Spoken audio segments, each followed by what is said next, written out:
How the north of Nigeria catches the southern monkeys with the Shetimas. This is an article, opinion shared by Festus Adedayo. James Hadley Chase, The Paw in the Bottle, is an excellent thriller whose teachings apply to the worlds of today. Published in 1949, the thrill in the novel lingers both for its clinical descriptive power and applicability to the concepts of class conflict, loyalty, betrayal, trust, greed, and so many others. Set in London with a British character, it is the story of Julie, a young girl working in a West End cafe home to the underworld and where thieves, pickpockets, and all sort of converge. She's introduced to a robbery and asked to play the role of a maid in a wealthy household. Tasked with finding the safe, describing how hunters catch monkeys in Brazil, Julie is asked, "Have you ever heard how they catch monkeys in Brazil, Julie?" "Let me tell you. They put a knot in the bottle and tie the bottle to a tree. The monkey grabs the knot, but the neck of the bottle is too narrow for the monkey to withdraw its paw and the knot. You would think the monkey would let go of the knot and escape, wouldn't you? But it never does. It is so greedy, it never releases the knot and is always captured. Remember that story, Julie? Greed is a dangerous thing. If you give way to it, sooner or later you will be caught."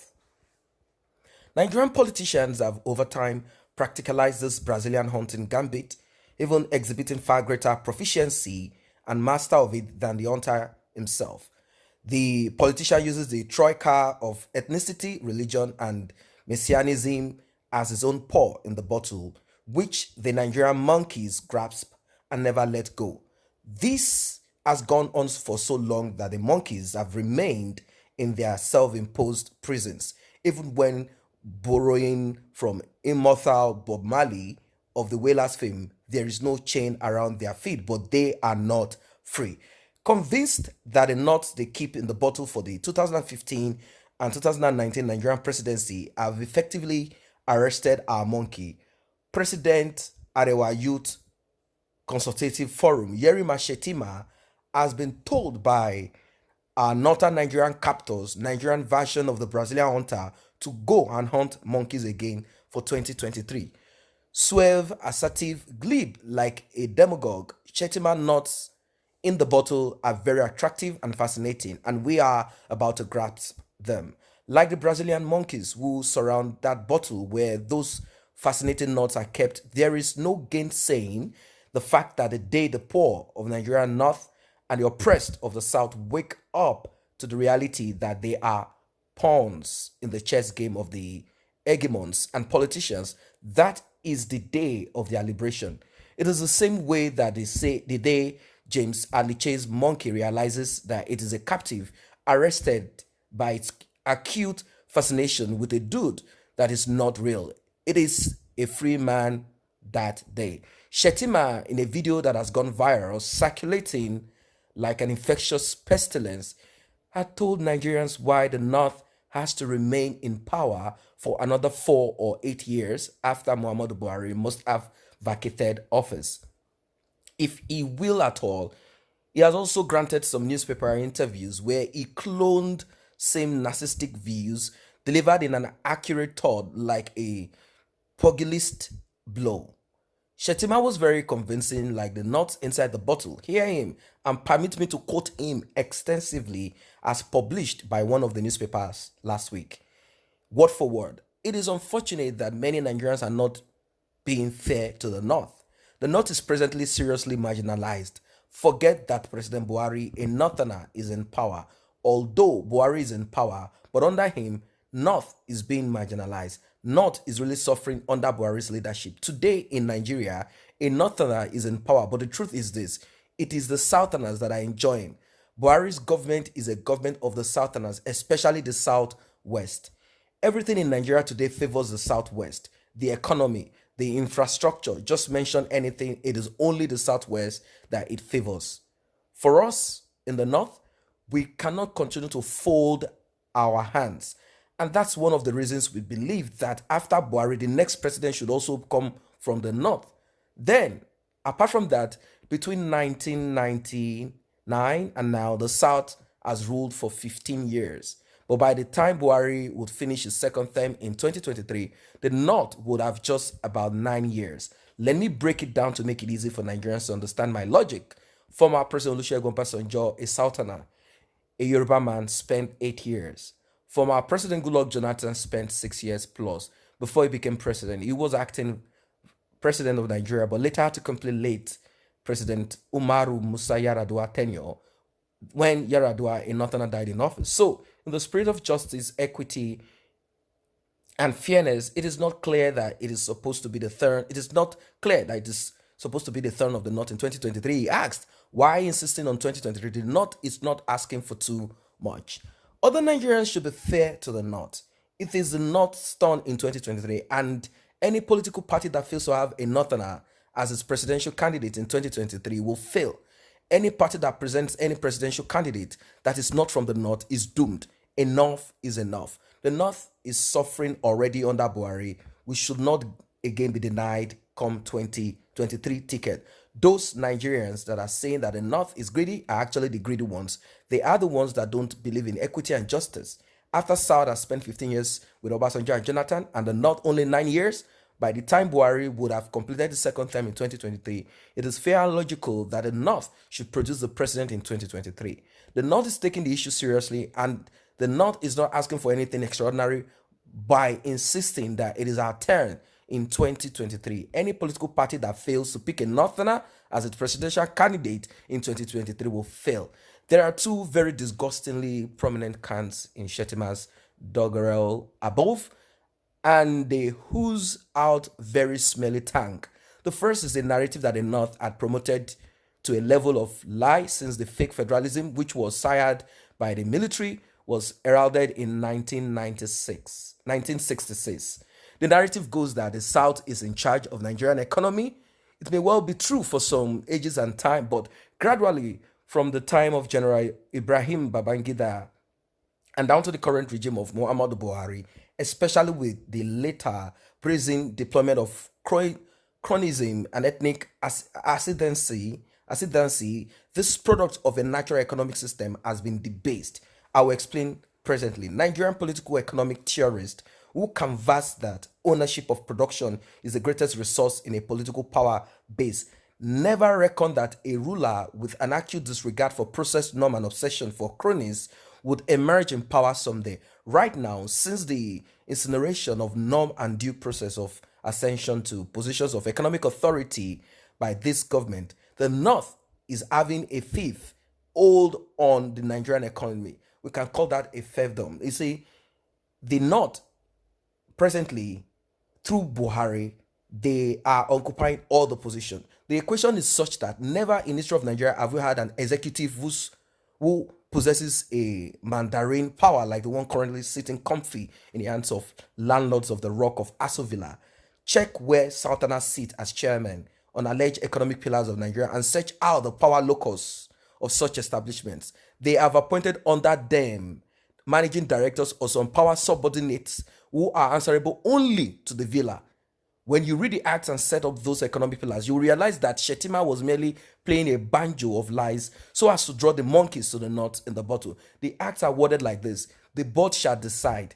Check where the hugest of the board members' population hail from: the North. So it's a shameful package if you look at it. Shettima's second note, which is cleverly inserted into the bottle, is the most laughable and reprehensible logic ever. Because Olusegun Obasanjo was in office for 8 years, Goodluck Ebele Jonathan was there for 9 years, including the 1 year of the doctrine of necessity imposed completion of Umaru Yar'Adua tenure by Jonathan. The South had ruled for 15 years, according to Shettima. First, may Allah grant the repose of the soul of Yar'Adua. Did the South kill the Katsina-born president? Did the South insert that clause into the globally practiced system of succession that a deputy shall take over the reins of governance in the case of the demise of the occupant of the office? What appears to even dwarf the sophistry of Shettima in his reductionism is limiting reading of Nigeria and its governance architecture. Reductionism, you all know, is the practice of analyzing and describing a complex phenomenon in terms of its simple or fundamental constituents, especially when the interlocutor claims that in doing this they had ipso facto provided a sufficient explanation of the phenomenon. The question to ask Shetima and his selfish northern Nigerian reductionist school is, did Nigeria begin from 1999? So if Nigeria did not begin from 1999, why did Shetima not elasticize his analysis to include the Nigeria that began operations from 1960? And who are the people? What tribe were the people that were in charge of Nigeria? Even a student of civics know that from independence in 1960, Nigeria had been unfairly ruled by the North, ruthlessly ruled by the North. The demonizing troll has assailed Nigeria from Tafa Balewa down to the exemption of the first coup of 1966, which had General Agoyin Ironsi taking over power upon the counter coup of July that year, spearheaded by the northern officers, which got him assassinated. General Ogundikpe, who was the most senior officer in the military of that time, ought to have taken over. Ogundikpe had to be stampeded off Nigeria, only for Yakubu Gowon, a colonel, to take the baton of power. Gowon upstage in 1975 paid way for Murtala Muhammad, and only his unexpected assassination accidentally gave power to Obasanjo, who, though the most senior officer, had to have a Lieutenant Colonel Musa Yaradua promoted to Major General so as to keep the North in the cups of power. After him, Shehu Shagari, Buhari, Ibrahim Babangida, Sani Abacha, Abdusalami Abubakar. When you look at all of these names respectively, they took their tongues like masquerades at the market square to dance their dance. Where are all of these people from? From the North. That's why they say they are born to rule. If Shetima had forgotten, a sleepy memory needed to be joggled to the fact that Obasanjo's second coming was a unanimously agreed decision by the northern hegemons and their southern lackeys that the presidency must be ceded to the South as atonement for the killing of MK Abiola. Don't forget that this self-same Abiola had been a leak spittle of the North, establishing his Concord newspaper majorly for that purpose, believing that the North would cede power to him until a hurriedly held National Convention of the National Party of Nigeria, NPN, on June 12, 1982. Can you see the purport of this grotesquely prophetic decision day? Unanimously picked Shagari again by the power to hoist the NPN banner in 1983 elections. MKO thereafter had been told that the presidency was not for the highest bidder, and miffed by this decision, Abiola resigned his membership of the NPN and resisted every attempt to make him come back to the NPN, including President Shagari's sudden and unexpected visit to his Lagos home. The Concord too immediately put an end to its romance with the NPN and began to overtly and covertly support the Unity Party of Nigeria, UPN, at that 1999 election intersection. It was obvious to the North that for it to continue to keep the monkeys by the side of the bottles, it had to temporarily cede Nigeria to a man who was merely Southern in name, but then Northern in his worldviews. And that is no other person than Obasanjo. In reality, for the selfishness of the Northern hegemons and the unsatiable depth of their throats, as well as their hegemony that is reinvigorated by so doing, the fact that a region's son or daughter is in position of power does not make it poor or rich if Nigeria indeed practices a merit-based economy rather than the contact-based economy that the country is afflicted with. I know you, you know me.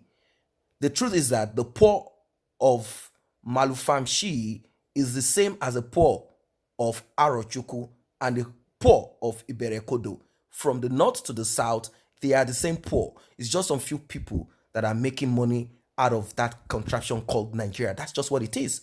From Malumfashi in the north, from the southeastern part of Nigeria of Arochukwu, to the poor of the Iberekodo in the southwest of Nigeria, it's all the same. They are united by their exploitations in the hands of their political lords. Shetima and all those who sent him on that dissembling errand should be made to know that we know that they have begun to put the usual knot in the bottle and that they are about to tie the bottle to a tree. As usual, the monkeys are expected to grab this reprehensible knot of the northern Nigeria, and they claim that they have an entitlement to power. And the lackeys amongst us, which we call the saboteurs, the desensitize people, the people that fight for politicians when they are supposed to look at the children of the politicians and look at themselves.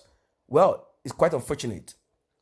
General Yakubu Danjuma called the fifth columnist in Ibadan recently would jump at the neck of the bottle, finding that the bottle is too narrow for them to withdraw their pulse and liberate the knot for a straight swallow into their selfish mouth. The fifth columnist would be externally glued to the bottle by their greed. So guys, that's just what it is for now. If you're not a member of this channel, let us grow it together by you simply tapping on the subscription button and the red notification icon bell below. It will alert you whenever videos are uploaded. Thanks for stopping by.